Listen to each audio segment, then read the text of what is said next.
Nous commençons par le livre de Rois, 1 Roi, chapitre 3. 1 Roi, chapitre 3.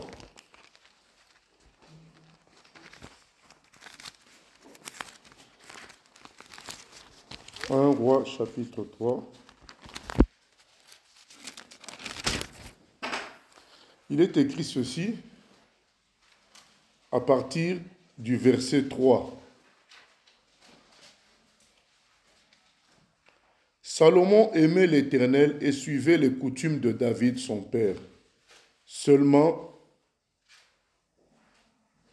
c'était sur les hauts lieux qu'il offrait des sacrifices et des parfums. Le roi se rendit à Gabaon pour y sacrifier, car c'était le principal des hauts lieux. Salomon offrit 1000 holocaustes sur l'autel. À Gabaon, l'Éternel apparut en songe à Salomon pendant la nuit, et Dieu lui dit, « Demande ce que tu veux, que je te donne. » Salomon répondit, « Tu as traité avec une grande bienveillance ton serviteur David, mon père, parce qu'il marchait en ta présence dans la fidélité, dans la justice et dans la droiture de cœur envers toi. Tu lui as conservé cette grande bienveillance et tu lui as donné un fils qui est assis sur son trône, comme on le voit aujourd'hui. Maintenant, Éternel mon Dieu, tu as fait régner ton serviteur à la place de David, mon père. Et moi, je ne suis qu'un jeune homme, je n'ai point d'expérience. Ton serviteur est au milieu du peuple que tu as choisi, peuple immense, qui ne peut être ni compté ni dénombré à cause de sa multitude. Accorde donc à ton serviteur un cœur intelligent pour juger ton peuple, pour discerner le bien et le mal. Car qui pourrait juger ton peuple, ce peuple si nombreux? Cette demande de Salomon plut au Seigneur. Et Dieu lui dit, puisque c'est là ce que tu demandes, puisque tu ne demandes pour toi ni une longue vie, ni les richesses, ni la mort de tes ennemis, et que tu demandes de l'intelligence pour exercer la justice, voici, j'agirai selon ta parole. Je te donnerai un cœur sage et intelligent, de sorte qu'il n'y aura eu personne avant toi, et qu'on ne verra jamais personne de semblable à toi. Je te donnerai en outre ce que tu n'as pas demandé, des richesses et de la gloire, de telle sorte qu'il n'y aura pendant toute ta vie aucun roi qui soit ton pareil. Et si tu marches dans mes voies, en observant mes lois et mes commandements, comme l'a fait David ton père, je prolongerai tes jours. Voilà, donc je voudrais parler des richesses, des vraies richesses. Peut-être pour certains, ça va être encore une fois de trop, ou bien une fois de plus, de parler encore des richesses. Je pense que les gens, on se doute bien dans quelle direction je vais amener les choses. Mais c'est très important de dire la vérité. Aujourd'hui, le milieu chrétien a été presque vaincu à cause de l'argent. Voilà. Vous savez, quand il y avait le réveil en Chine, il y avait la persécution aussi en même temps. On les enfermait, on les emprisonnait. Et à un moment donné, ils ont même pensé que l'église était finie en Chine, tellement la persécution était grande. Mais dès qu'ils ont relâché un peu, ils ont vu qu'il y avait beaucoup de chrétiens. Donc pendant que l'on pensait que l'église était finie en Chine, Dieu travaillait. Et l'église grandissait.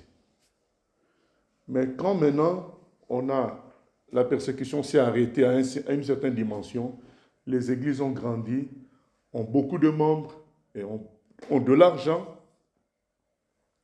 nous avons constaté une baisse dans la foi des Chinois, dans la foi des vrais chrétiens, des chrétiens. Et c'est pour dire que l'argent peut détruire plus que la persécution, plus que la prison, plus que la torture. C'est un agent silencieux très très dangereux. Dieu l'a considéré comme son ennemi dans Matthieu 6, quand il dit on ne peut pas servir deux maîtres, on ne peut pas servir Mammon et Dieu. Il l'a considéré comme un adversaire. Et quand on dit les richesses, l'argent, il n'y a pas seulement le côté financier, il y a le côté possession, il y a le côté réussite aussi dedans. Et nous avons pris cet exemple pour dire quoi de Salomon, pour dire que vous voyez, Salomon, il demande la justice divine, savoir comment gérer les choses de Dieu, savoir comment rendre justice devant les gens, savoir être juste. Mais Dieu lui dit, non seulement je vais te donner cette sagesse, ce que tu demandes là, cet esprit de discernement de justice, qui est conforme à ce qui est de plus précieux. Voilà. Le plus précieux, c'est de comprendre Dieu, de comprendre la vérité. C'est ça le plus précieux. Et tu as réussi. Tu as demandé le plus précieux. Mais quand tu as demandé le plus précieux, moi je te donnerai, excusez-moi les termes, je te donnerai les choses inutiles. Donc l'argent, les richesses, tout ça, les choses, je te les donnerai en grande quantité. Que tu comprennes que le vrai schéma, c'est demander les choses spirituelles, les choses de vérité, les choses de justice. C'est ça le véritable chemin. Et je te donnerai en plus ce que tu n'as même pas demandé, ce que Dieu, entre nous, considère comme inutile. Vous savez pourquoi inutile? Puisque c'est écrit dans 1 Corinthiens 15, 19. 1 Corinthiens 15, 19. C'est écrit, si, 1 Corinthiens 15, 19, si c'est dans cette vie seulement que nous espérons en Christ, nous sommes les plus malheureux de tous les hommes. Si nous espérons que Dieu s'occupe de nous, que pour cette vie, nous sommes malheureux, puisque cette vie passe. La raison est simple. Pourquoi la gloire que Salomon avait sur terre, les robes, les vêtements de luxe, les trônes dorés et en ivoire, tout ça, c'était rien. Parce qu'un jour, Salomon est mort. Il a été enterré tout seul. Les trônes en ivoire, la gloire. Vous savez, Salomon, si on lit qu'est-ce qu'il mangeait par jour avec ses invités, c'était comme s'il y avait une très grande fête par jour. Le nombre de moutons qui étaient tués, le nombre de bœufs, c'était une quantité énorme. Par jour. Il a connu la véritable richesse. Mais Dieu considère tout ça comme vain. Il appelle ça les richesses injustes. Et c'est des choses, non seulement elles vont nous trahir parce qu'elles vont rester, nous on va mourir. Deuxièmement, elles peuvent nous amener à chuter, à nous éloigner du plus important, de Dieu lui-même. C'est que Salomon avait demandé en premier, Salomon avait demandé que je te serve comme il faut. Donne-moi la sagesse pour que je te serve comme il faut, en servant ce peuple, en travaillant au milieu de ce peuple. Nous connaissons la suite. On a donné à Salomon la sagesse, la justice. Mais Dieu, pour prouver que la justice, la vérité, tout ça, c'était plus important que l'or et la gloire, il a donné en plus la gloire pour dire, mais c'est rien pour moi. Parce que certaines personnes, quand on parle de rechercher la simplicité, de ne pas s'attacher à l'argent, ils pensent que c'est parce qu'on n'en a pas qu'on parle comme ça. Non. Dieu dit, c'est pas parce que j'en ai pas. L'or et l'argent m'appartiennent. C'est pourquoi non seulement je te donne ce que tu as demandé, la vérité, la justice, je te donne aussi ce que les autres cherchent. Mais toi, tu n'as pas cherché ça, mais je te donne pour te prouver que quand viendra des temps où je ne te donnerai pas, ce n'est pas que j'en ai pas, mais je privilégie les richesses plus grandes, les vraies richesses, la relation avec Dieu, la protection de Dieu, devenir enfant de Dieu. C'est ça les vraies richesses, marcher avec le Seigneur. C'est ça les vraies richesses. Pouvoir dire comme Pierre, je n'ai ni argent ni or, mais ce que j'ai, je te le donne. Au nom de Jésus, lève-toi et marche. Ça, ce sont les vraies richesses. Les vraies richesses, c'est que tu passes les rayons de l'alcool dans le supermarché, ça ne te fait rien. Parce que tu es dans la sainteté, tu es bien, sans alcool, tu vis. tu es heureux. C'est ça les vraies richesses. Les vraies richesses, alors que tout le monde injurie, tout le monde parle mal, toi tu arrives à construire, à parler sagesse, à parler justice. C'est ça les vraies richesses. Ce sont les choses qui ne périssent pas. Ces choses qui nous suivront même après la mort, comme c'est écrit dans Apocalypse 14, 13. Les œuvres des saints les suivront même après la mort. Ce sont les vraies richesses. C'est celles qui ne périssent pas. Tout le reste, pourquoi on a dit que c'est des inutiles et c'est des injustes, le Seigneur va jusqu'à les appeler des injustes, parce que ça périt. Donc, et ça ne nous sauve pas de la mort. Ça ne nous sauve pas de la maladie. Et puis un jour, on s'en sépare. Ça finit là. 1 Corinthiens 15, 19, si c'est juste pour cette vie-là, avoir un mariage, avoir des enfants, avoir un bon poste, si c'est que pour ça que tu as cherché Jésus, c'est malheureux, parce que viendra un jour où tu perdras tout ça. Viendra un jour, que tu le veuilles ou pas, où tu ne seras pas capable de gérer tout ça. Même David qui était roi, il est venu un jour où il était tellement vieux qu'il était souvent couché sur le lit, tellement il avait froid. Il ne pouvait pas vraiment exercer sa fonction de roi. Alors, tout ça, tout ce qu'on peut gagner sur terre, c'est vain. Mais tout ce qui est en rapport à des valeurs éternelles, l'amour, la vérité, la foi en Dieu, le fonctionnement avec Dieu, ça continuera jusque éternellement. C'est ça les vraies richesses. Et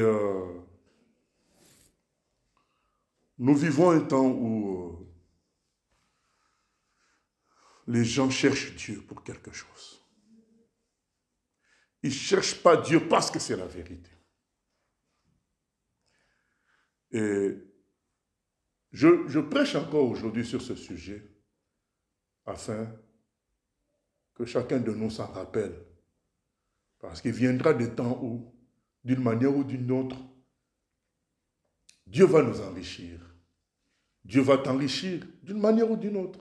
Parce que vous savez, le Dieu de Salomon, c'est notre Dieu. Même quand tu ne lui as pas demandé, lui te prouvera que c'est rien du tout. Parce que Dieu, il est écrit dans Isaïe 42, où il ne donnera sa gloire à personne. Il ne va pas laisser qu'on pense que lui, il est pauvre. Il prouvera à chacun d'entre nous qu'il est riche. Mais attention, ne finis pas comme Salomon, qui finalement est devenu esclave. Il s'est fait avoir par cette richesse.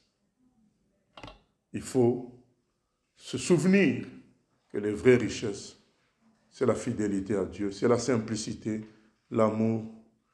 Et les vraies richesses, c'est la foi en Dieu. C'est ça, fonctionner avec Dieu, être son enfant, dormir avec lui, se réveiller avec lui. C'est ça les vraies richesses. La Bible, c'est ça la vraie richesse. Même si les gens vont se moquer en disant, mais il te manque ceci, il te manque cela. Tu diras, j'ai Dieu. J'ai ce qui vaut plus que tout. C'est Dieu lui-même. C'est ça la vraie richesse. C'est important, j'insiste sur cela, parce que dans le fonctionnement avec Dieu, comme pour Salomon, il vient un temps où d'une manière ou d'une autre, la richesse tombe. Parce qu'il est glorieux, vous savez, Dieu est glorieux. Et la gloire, c'est quelque chose qui se multiplie, qui se manifeste. La gloire ne reste pas cachée, elle se manifeste. Elle peut rester cachée pendant un temps, parce que Dieu nous aime, il veut nous faire fonctionner dans la vérité. Vous savez, il suffit qu'on dise, que les gens apprennent que nous distribuons 5 000 € à la fin de chaque culte à chaque personne qui assiste, ben, il n'y aura plus de place ici. Voilà. Est-ce que les gens viendraient chercher Dieu? Non, ils ne viendront pas chercher Dieu. C'est pourquoi Dieu va faire en sorte que la vérité, on en paye un prix, parce que ça prouvera que tu veux vraiment la vérité. Il va donner l'impression comme si la vérité ne rapporte pas. Mais tous ceux qui aiment la vérité, qui veulent la vérité, viendront pour la vérité, même s'ils ne semblent pas rapporter. Comme ça, Dieu peut faire un tri. Mais malgré ce tri-là, il viendra un temps où la gloire se manifestera. Et là encore, il faudra résister, dire, ben d'accord, Dieu m'a donné ceci, cela, Mais tout ce qu'il m'a donné, ben, je vais utiliser ça pour sa gloire encore. Parce que moi, je n'ai pas besoin de tout ça. Moi, Dieu me suffit. Voilà. C'est ça que je veux qu'on apprenne, qu'on soit assis, que nous soyons assis sur cette vérité-là, accrochés à cette vérité que les vraies richesses, ce ne sont pas les moyens matériels, ce n'est pas la réussite terrestre, ce n'est pas ça les vraies richesses. Les vraies richesses, c'est la gloire de Dieu, c'est la vérité, c'est la Bible, c'est le Saint-Esprit, c'est ça. Jésus a dit un jour, dans Luc 12, il a dit, Père, je te bénis de ce que tu as révélé ces choses aux petits. Alors que les rois n'ont pas ça. Il était conscient que c'était lui la vraie richesse. Il dit, je te bénis de ce que les rois ne savent pas qui je suis. Mais ces petits-là le savent. Voilà. C'est ça les vraies richesses. N'oublions jamais ça. Toute notre vie, serrons cette parole-là. Les vraies richesses, ce n'est pas la réussite terrestre. C'est la connaissance de Dieu. Notre frère nous a lu pendant le temps de louange. Jérémie 9, 23, 24. Qu'on peut lire, qu'on peut relire, Jérémie 9, 23, 24. Dieu lui-même parle. Il dit, ainsi parle l'Éternel, que le sage ne se glorifie pas de sa sagesse, que le fort ne se glorifie pas de sa force, que le riche ne se glorifie pas de sa richesse. Il dit que le riche ne pense pas que sa richesse, c'est quelque chose. C'est rien, même que le fort physique ne pense pas que sa force, c'est quelque chose. J'étais bien, mais en 2 jours, je suis tombé malade, avec toutes les maladies, estomac douloureux, les dents, tout en même temps, tout ce que vous voulez. Donc c'est là que tu te rends compte, la force n'est rien. En 2 temps, 3 mouvements, tout peut passer. Il dit que celui qui veut se glorifier maintenant, se glorifie de quoi? D'avoir de l'intelligence et de me connaître.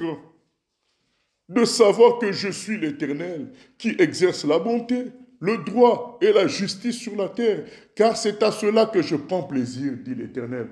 Si tu veux te glorifier, c'est de connaître le véritable Dieu. Parce que quand tu connais le véritable Dieu, tu sais où tu vas. Tu sais que tu es gardé, tu sais que tu es protégé. Tu sais toutes ces choses-là, puisqu'il est le Tout-Puissant, le véritable Dieu. Il t'aime. Tu connais toutes ces vérités-là. C'est ça la vraie richesse. C'est ça la vraie richesse. Donc, je nous exhorte à y penser. Et nous allons lire dans Luc 16.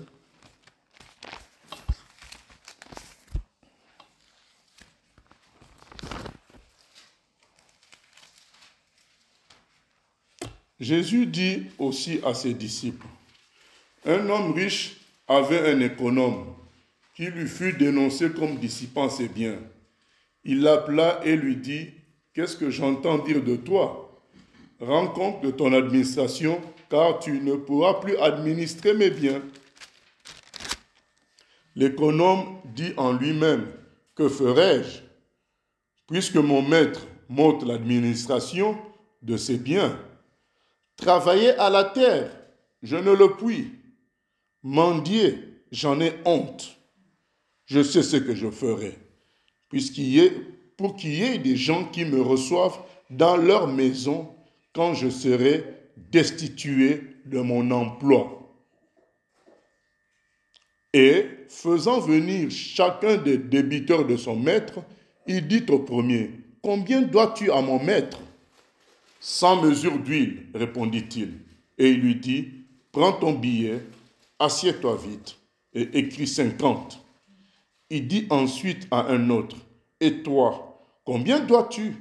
100 mesures de blé, répondit-il. Et il lui dit, « Prends ton billet et écris 80. » Le maître loua l'économe infidèle de ce qu'il avait agi en homme avisé. Car les enfants de ce siècle sont plus avisés à l'égard de leurs semblables que ne le sont les enfants de lumière. Et moi, je vous dis, faites-vous des amis avec les richesses injustes, c'est-à-dire nos richesses-là, pour qu'ils vous reçoivent dans les tabernacles éternels, quand elles viendront à vous manquer. Celui qui est fidèle dans les moindres choses l'est aussi dans les grandes. Et celui qui est injuste dans les moindres choses, l'est aussi dans les grandes.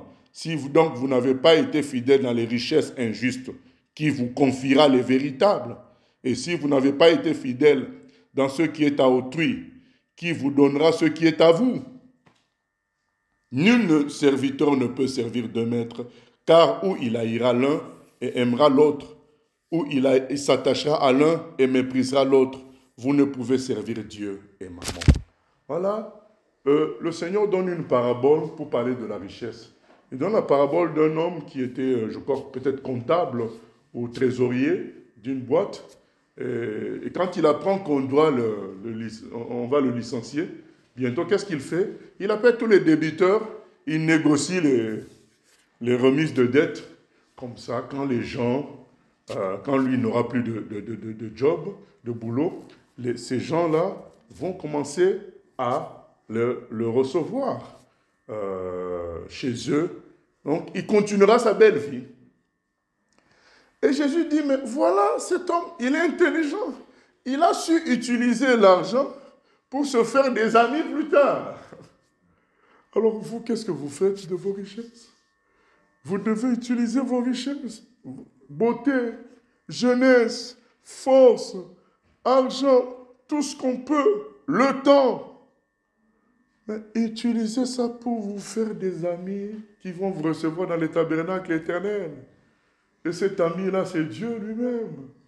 Utilise ce que tu as comme richesse, ton intelligence, ta pensée, ta force, tout ça pour faire de Dieu ton ami. Dis, mais c'est ça l'intelligence.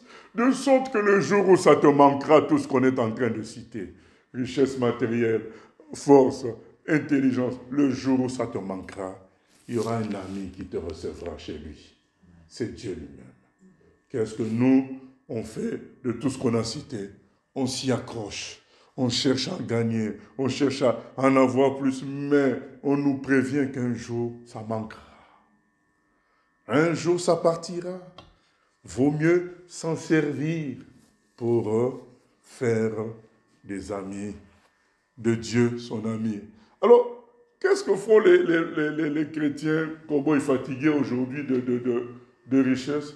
Ils brandissent ça pour dire Dieu m'a béni. Oh là là, bien-aimé, c'est très bien de rendre grâce à Dieu parce que si on se retrouve avec de la force, de la santé, des biens matériels. Mais la plus grande bénédiction reste Dieu lui-même. Ça reste Dieu lui-même. C'est devenu les richesses injustes, donc les richesses de ce monde, sont devenus un instrument que les gens utilisent pour prouver que Dieu est avec eux. C'est complètement faux puisque les païens, les pires, les mauvais sont plus riches que les bons chrétiens. Les Bill Gates, les Macron, tous ces gens-là c'est des méchants, mais ils sont très riches.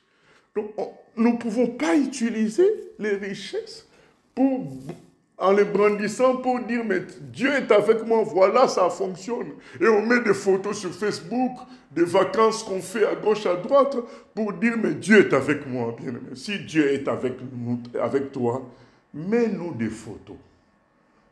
Où on va te voir dans une prison avec les prisonniers à genoux en train de prier Jésus.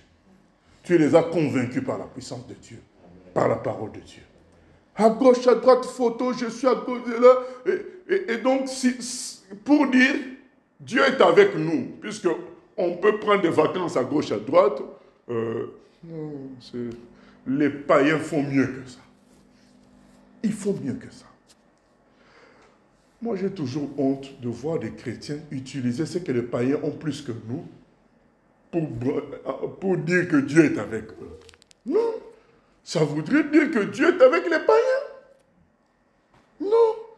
Si nous voulons montrer que Dieu est avec nous, nous devons utiliser ce que le païen ne peut pas obtenir. La sainteté, la simplicité. Qu'on apprenne. Oui, on t'a giflé au travail. Tu pouvais écraser le monsieur, mais tu l'as laissé faire et tu l'as béni au nom de Jésus. Là, nous allons reconnaître que Dieu est avec toi. Ce n'est pas... parce que, ah oui, on m'a promis au travail, j'ai eu une seule promotion. C'est très bien, nous bénissons le Seigneur. Mais les païens aussi sont promus. Et parfois par les magouilles, à travers les magouilles. Voilà. C'est bien tout ça. Bien aimé, je ne suis pas en train de dire que je suis contre, puisque toujours les gens pensent que je suis contre la richesse ou contre la promotion. Non, je suis en train de dire que c'est secondaire. C'est des richesses plus faibles que les vraies richesses. Les richesses célestes, la communion avec Dieu, la parole de Dieu, c'est plus glorieux. Voilà. La preuve, j'ai donné l'exemple de Salomon pour dire que c'est Dieu qui a dit qu'il allait lui donner la richesse. Voilà, je ne suis pas contre la richesse. Je dis tout simplement que dans toute chose, il faut savoir qu'est-ce qui est le plus important, qu'est-ce qui est moins important.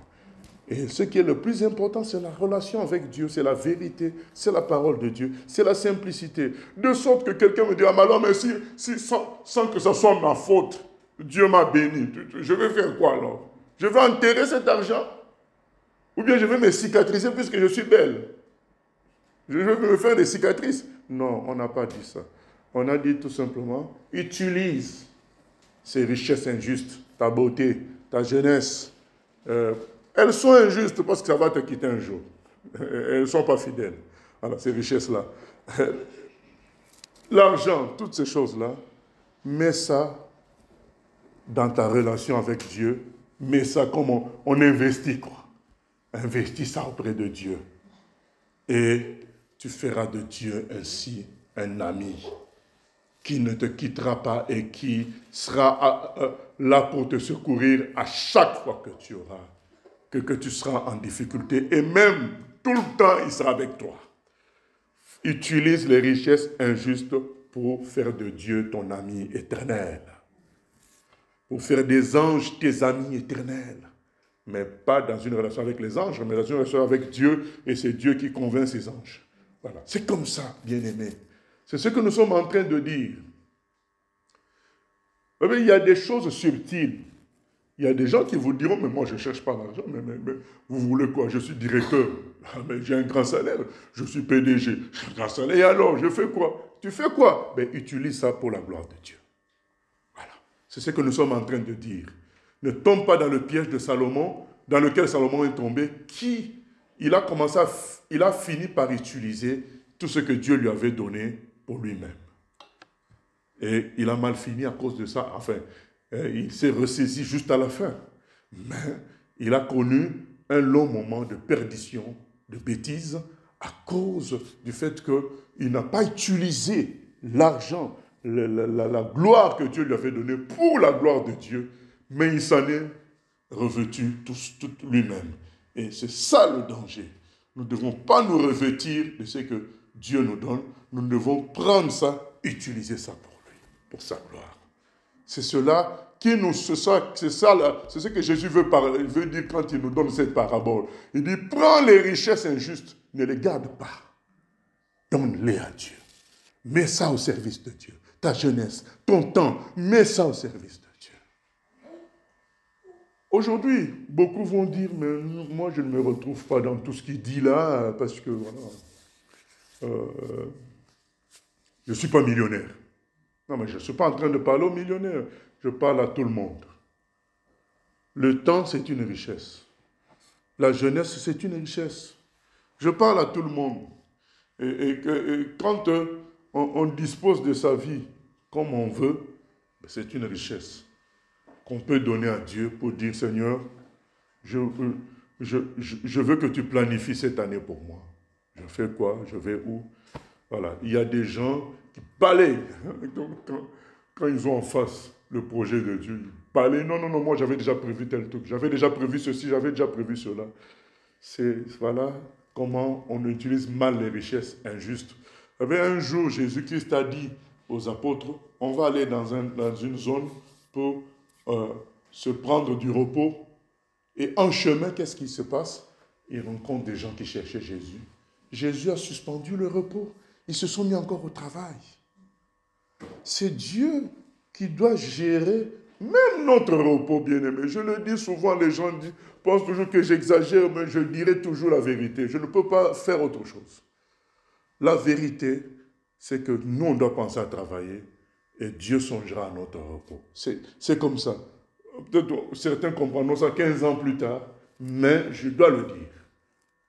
Dieu sait qu'on doit se reposer. Il sait qu'on peut tomber malade. D'ailleurs, voilà, certains diront que si je suis tombé malade, c'est parce que j'ai enchaîné des choses. D'accord, c'est pas grave. Il sait quand il va me reposer. Il sait. Il nous aime. C'est notre papa. Voilà. Mais quand nous-mêmes on commence à gérer notre repos, on est dans le syndrome de Salomon. On commence à gérer une richesse nous-mêmes. C'est une richesse, le repos. C'est une richesse. Parce que pendant que nous, on est en culte, surtout quand c'est vers midi, nous, on est en train de prier le dimanche. Il y en a qui sont dans des trucs du genre jeu d'échecs du dimanche, jeu de dames. Parfois, tu as envie de les envier et dire, mais ils ne font rien du tout. Mais non, on a choisi la bonne part. On a choisi la bonne part. Et tout ça, bien aimé, laissons Dieu gérer ça. Dieu est capable de te donner plus que tu l'as demandé. Quand il y a eu faim au milieu de 5 à 7 000 personnes autour de Jésus, Jésus a pris 5 pains, 2 poissons, il les a multipliés et ça a nourri tout ce monde-là. Le Seigneur est riche. Est-ce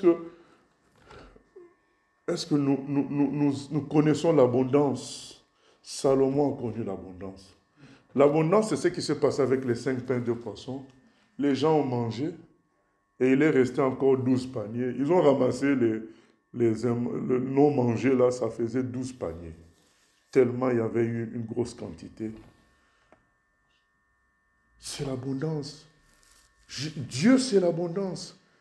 Mais tant qu'on s'écoute, tant qu'on écoute le système du monde, on fait qu'amasser, mais on a l'impression que ce n'est pas encore suffisant.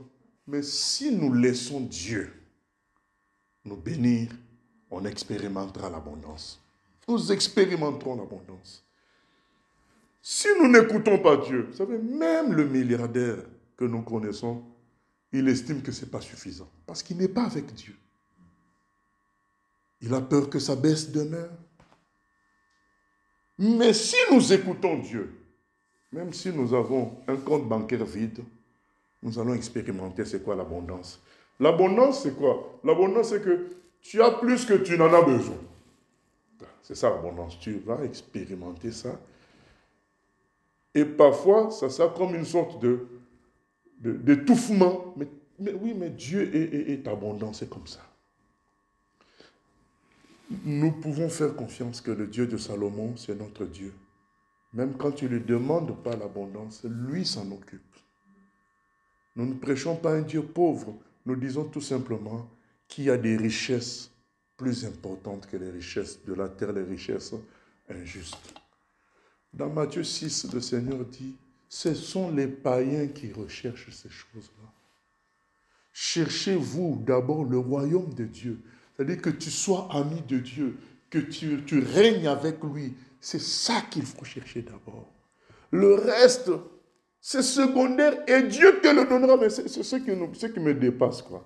C'est que Jésus certifie dans Matthieu 6, 33 que Dieu nous donnera le reste par-dessus tout. Donc, ça voudrait dire quoi? Le reste est déjà assuré. Puisque c'est assuré, mon abondance est assurée. Puisque ma richesse est assurée, maintenant, moi, mon temps à moi, je vais le mettre dans quoi? À rechercher des véritables richesses.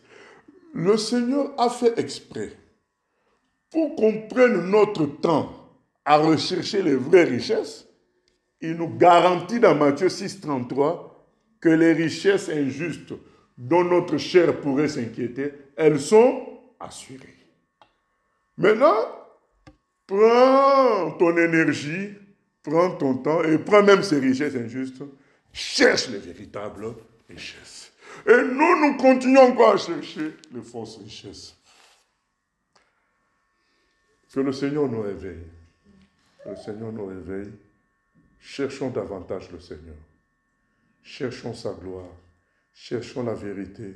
Cherchons l'accomplissement des promesses. Il nous a donné des promesses. Voici les miracles qui accompagneront ceux qui ont cru. Il nous a donné des instructions à l'effet de toutes les nations des disciples. Cherchons à vivre cela. Cherchons à vivre ce qu'il a dit à Nathanaël. C'est peu de choses ce que tu viens de voir, Nathanaël. Bientôt tu vas voir comme une échelle qui relie le ciel et la terre et des anges faire des tours. Mais cherchons à vivre tout ça. Ça, ce sont les vraies richesses. Ça, c'est ça. Ce sont les vraies richesses. Cherchons à vivre. Vous savez, Daniel, le roi dit à Daniel et à ses amis, comme aux autres magiciens et voyants, il leur dit, j'ai oublié mon rêve. Si vous êtes des vrais voyants, des vrais magiciens, vous devez vous souvenir de mon rêve et me donner l'explication. Eh bien, les autres n'attendaient que la mort, parce que qui va se souvenir du rêve de quelqu'un d'autre? Daniel a dit qu'on ne tue pas les autres, qu'on ne tue pas les gens, que le roi nous laisse un peu de temps. Bien aimé, ça, j'ai toujours pensé à cette phrase-là. Comment pouvait-il penser qu'on allait lui donner le rêve de quelqu'un d'autre et l'explication? Ça, c'est les vraies richesses. Quand tu peux avoir une telle foi que Daniel pour dire, laisse-nous un peu de temps, on te donnera le rêve et l'explication. Je dis, ça dépasse les milliards. Quelle assurance, quelle certitude. La certitude d'entrer dans la fosse au lion. Tranquillement, tu entres dans la fosse au lion. Tu sais que ton Dieu reste véritable. Il ne savait pas que Dieu allait fermer la gueule des lions. Mais il savait que son Dieu était véritable. Et il y entrait avec courage. Ça, ce sont les véritables richesses. C'est ça que Dieu veut qu'on recherche. Et il nous a assuré qu'on ne manquera pas du reste. Et il nous dit, ne vous accrochez pas. Même le reste là que je peux donner, allez, remettez ça encore. Dans ma relation avec vous, mettez ça encore en jeu. Et vous allez voir. Voilà, que le Seigneur nous aide au nom de Jésus. Père éternel, nous venons prier que tu nous aides à chercher les véritables richesses. Celles qui ont un lien avec le ciel. Nous voulons ces richesses qu'on appelle la paix, la simplicité, la prière, la Bible, la parole, le Saint-Esprit. Toi-même, Seigneur, la vraie richesse. Nous voulons voir l'échelle de Jacob, relier le ciel et la terre. Toi-même, Jésus, et les navettes des anges. Nous voulons voir ce que Pierre a dit, je n'ai ni argent ni or, ce que j'ai au nom de Jésus, je te le donne, lève-toi et marche. C'est ça les véritables richesses. Nous avons vu des milliardaires, Jean-Pierre Pernaut, millionnaires, mourir de cancer. Mais si tu avais, toi, la véritable richesse, le cancer serait vaincu, Seigneur. Merci, Seigneur, de nous donner ces richesses qui dépassent ce qu'un païen peut avoir. La vérité, la sainteté, la supériorité face au péché, Seigneur. Nous nous attendons à toi pour tout. À toi la gloire, la louange au siècle des siècles. Amen.